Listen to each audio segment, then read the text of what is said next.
Apa yang dijak bukesi barang kuwi. Sia-sia. Alah dijak aku wis ora tau arang-arang ngono. Yalah. Beruan. Arang-arang. Oh alah. Nyoba keprak anyar. Dijejak ora? Ora, Mbak. Aku Ora. jejak dhewe ya, Mbak. Alah sok suci wibir kita. Ya ampun, Bapak. Lek kepenak kuwi tumpakan. Lah ngono kuwi. Maksudnya tumpakane piye, Pak? Ya numpak apa wit Terios, numpak apa Innova ngono iki penak. Penak, iya. Websa penak ya. Iya. Lho, penak lho. Lho, ora sombong ngomong penak. Mangka iku dadi katres nanku.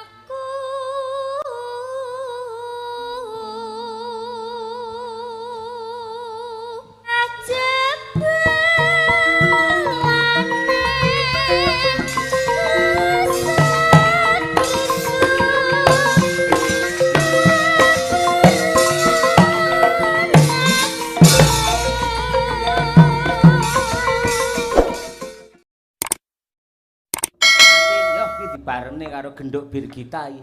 Ya, mumpung isih pelok barang, sopote pangpung. Yo nggih jumeneng Mbak Tatin, Mbak bir kita. Yo.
Kula nderek memuji, nderek ndedonga mugi-mugi Mbak Tati nanggenipun gabung wonten Madangkara saged nular wonten generasi-generasi panjenengan kados Mbak Birgita niku bisa naik daun tegesipun dadi waranggana ingkang hit tanpa beda kados panjenengan, Mbak.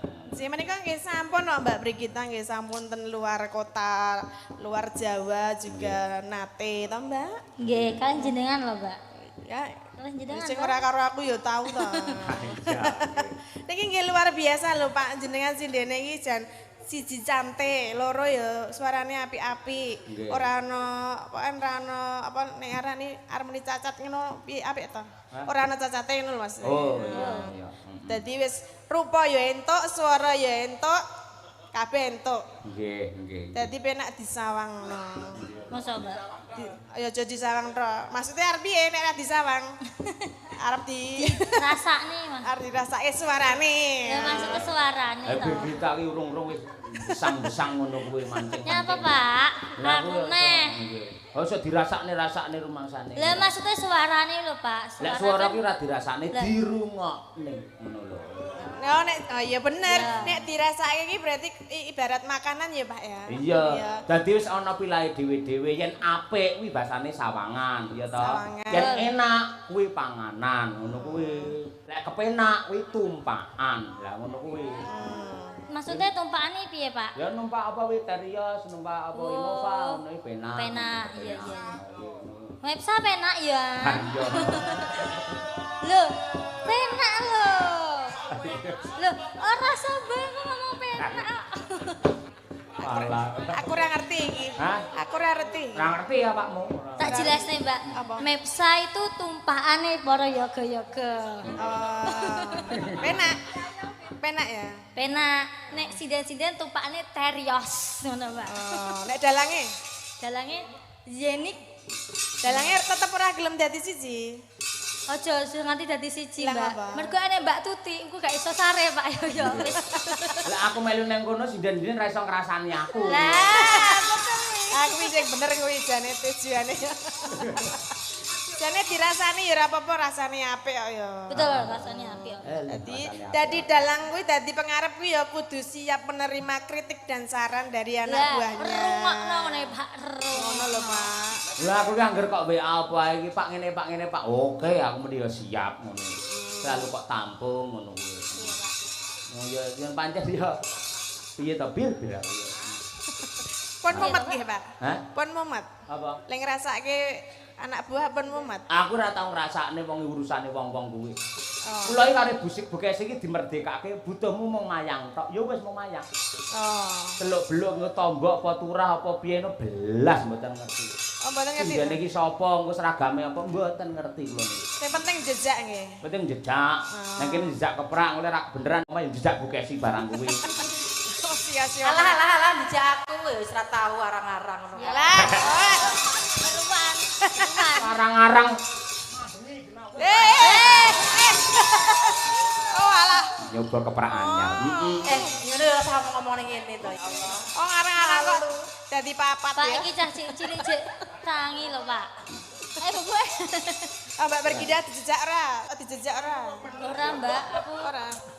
jejak-jejak dhewe ya, Mbak. Alah sok suci kuwi berita. Ya ampun, to, Pak. Sok suci. Lah Aku iya. gak sok. Yo ngaturake lelagon timik-timik coba kaya apa. Nggih. Nggih. Mboten pamundutan apa mboten, Pak? Niki pun telas, aku tak kangen karo anu apa jenenge kuwi kelinci ucul. Aku kangen karo kelinci ucul ora nggih. Nek kudu dibawani iki mumpung pelok barang terus ya. Aduh klinciku. Ah ngono kuwi. Niki tesih kathah lho Pak Dalang sing sami Lenggah. lek-lekan. Nggih, alhamdulillah. Wonten YouTube mawon nggih tasih kuatah ya Mbak Tati. Oh nggih alhamdulillah nggih kathah sing remen kalian Madangkara.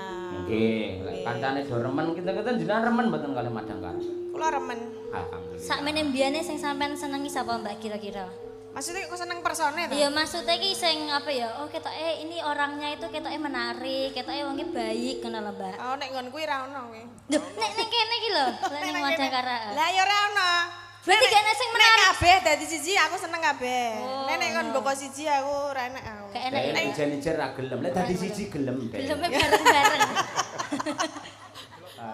Kok nek aku ndak marake engko iri dengki lho. Engko aku milih iki engko sing siji meri. Betul, kuwi orang bijaksana kaya jenengan kuwi. Ya aku milih dalange wae. Dah. Hari ini njaluk dijejak to piye? Aja jejak. Kuwi umurku karo aku jane waduh dhek iki. Ayo, sak anakku jane. Masa Heeh. Sampeyan pira to kelahiran pira to? lahiran 8 Lah dalah. lah Pira? 86. Lah dalah 86 tenan. Ana. Lah kuwi sak adikku sing ragil. Jenengan pinten? Aku 73. Alah tenanan lho, Pak. Tenane. Wong kok seneng men saya bobo iki lho. Oh. Ada to Tin? Semono kok. Alah kacek sethithik karo aku. Nek sedidik kandhane kok. Ayo coba. Mbak Tatin sik, ayo Mbak. Aku sih. Nggih no. Semon kayak iki Mas Taslim iki njaluk tak kempit tenan aku iki. Kempiten, Mbak, kempiten kuwi. Wis pas ya. Iki nek dicopot iki ne tak kempit ngono pas ya. Kerih lho. Kaget kabeh lho kok telu. Monggo iya iya. maksudnya Bawa ya Maka. Bawa. Ning Sik, cucul sik, Maka. sik. Apa nih? Pak telu iki piye, Mbak? Lah, Gita terus Mbak Tatin karo Mas Taslim telu. Ngono. kok sik duk nek kuwi. Lah kowe dhewe pikiramu sing horor. Lah aku mending ngomong tak kempit. Kempit, Pak Taslim dikempit. Lho kok telu maksudnya? Lah iya. Gambare piye, Pak? Gita kowe terus karo Mas Taslim Sing arep tak kempit ki ming Mas Taslim tok iki Brigita ra melu. Oh, berarti loro berarti. Iya. Ya wis Mas berarti yo. Ayo. Aku dadi piye ah. Ayo. Mare ngegeti Mas Taslim. Ayo. Biar zaman sinden iki sik bareng karo bis itu masalah. Kaget tau lho Mbak Tutik ra nggae klaku Mbak uduk ngene. Lah iya. Ya, Mbak. Iya.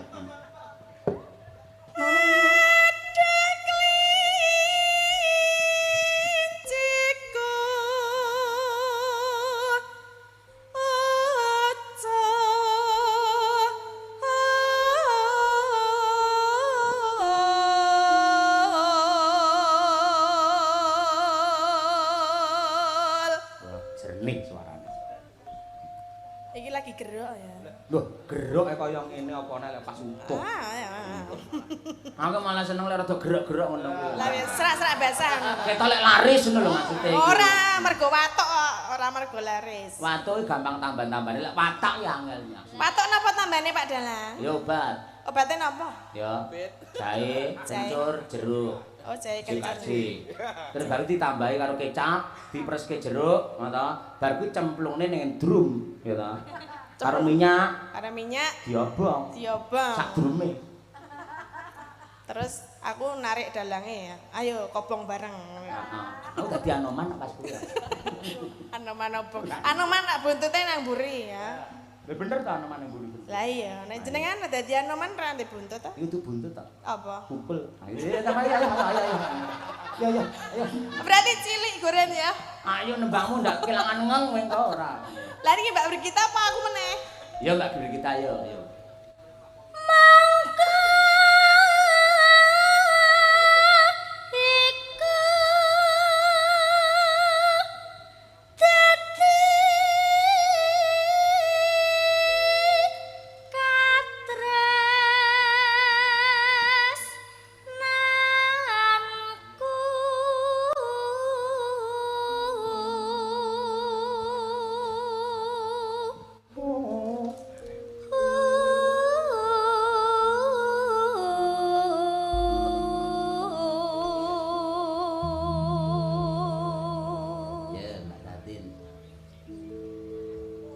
Ngalor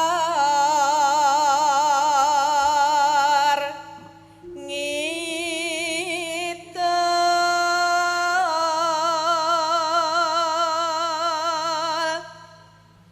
tepung kelang mungke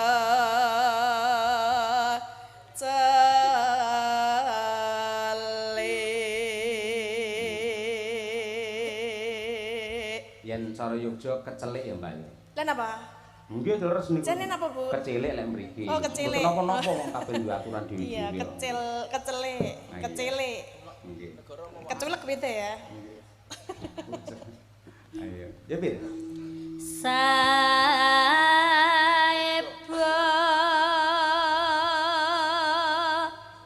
bunga rasaku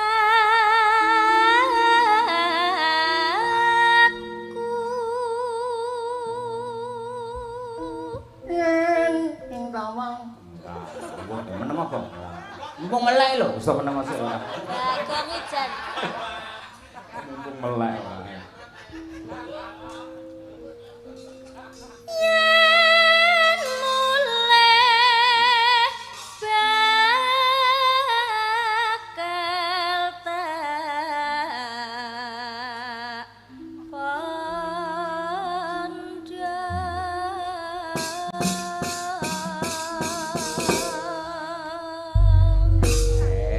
Matur sembah nuwun. Monggo buka celuk saking Mbak Tatin rumiyin. Mangga, Mbak. Ngobengi kodho sateruse ing desa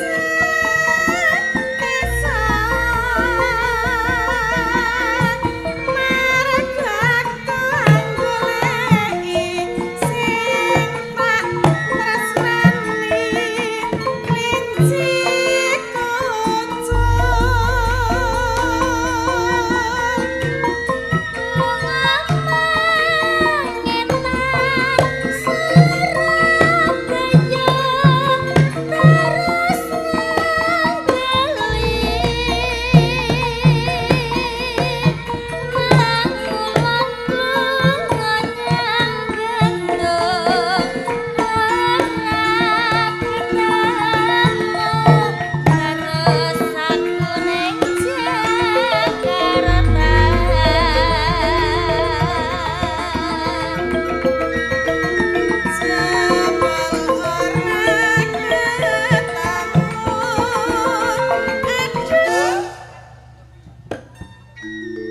Oh.